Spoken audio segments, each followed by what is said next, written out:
Bonjour, chacun sait à quel point l'eau, source de vie, peut être dévastatrice, plus implacable que le feu. Je l'ai réalisé dans l'enfance en visitant avec mes parents ce qui restait du barrage de Malpasset, près de Fréjus. Son nom sonnait pour nous comme une malédiction. Malpasset, c'est le moins qu'on puisse dire.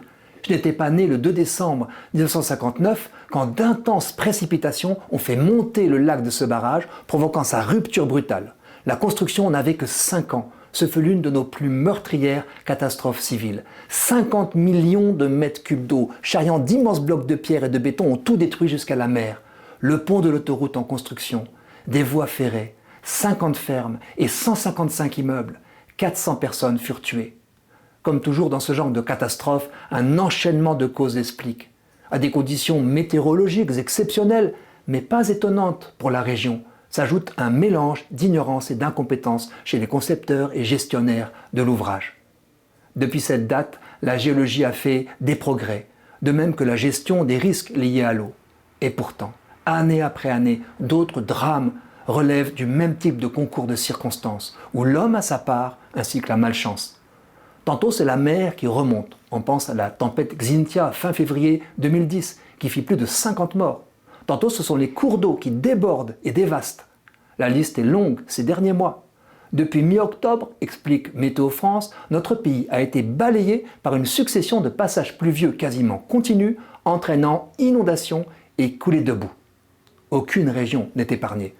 Face au risque croissant de submersion, les pouvoirs publics ont le choix entre deux stratégies.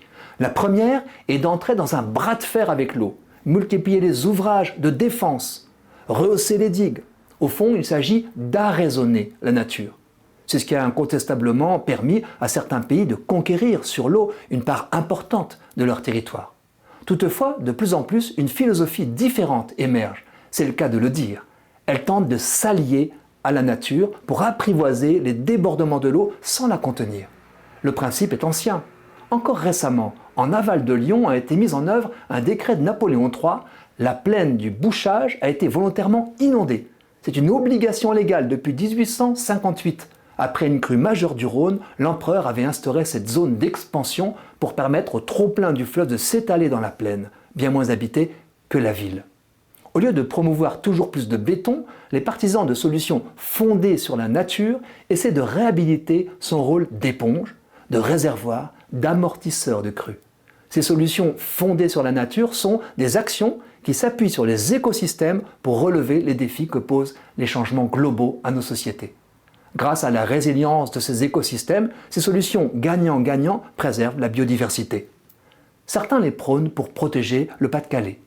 Que l'alliance avec la nature se révèle parfois plus efficace et beaucoup moins coûteuse que la multiplication des travaux pharaoniques, n'est-ce pas une bonne nouvelle ?